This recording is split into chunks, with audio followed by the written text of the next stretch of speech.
Hey Craig and Bob, just want to let you know I'm over here at Portner right now and wanted to take you quickly through kind of where things are at on this just so we're on the same page.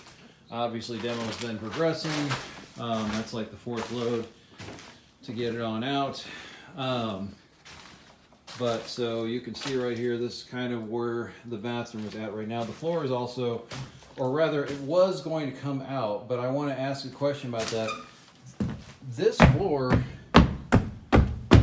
I'm not having any problem with feeling any soft spots in this floor. I'm almost just kind of like, yeah, we got that piece gone right there, but can we just patch what we need to patch and then go over the rest with backer board? Because I'm like, if I'm not sitting here and feeling soft spots in this floor, I'm like, why pay to take it out? I've left, toilet area right there. We got a rag down there so nothing's falling down in there.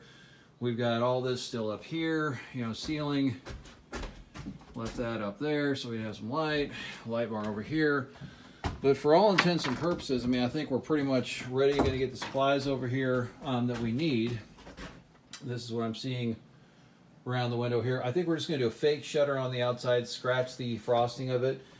And that's what we're going to do there. And we're going to eliminate a couple other parts on the bid. Obviously, the demo, we're not going to be having that in the bid anymore. But I wanted to get you guys a good look at this. Also, opened up the closet to the adjoining bedroom here, and we were planning to go ahead and bring the closet in the other bedroom in here by 12 inches because I believe we had that space. So wanted to get that framed in there as well. But take a look at this video. Please comment. Let me know what's going on, and we'll talk to you all soon. Thank you.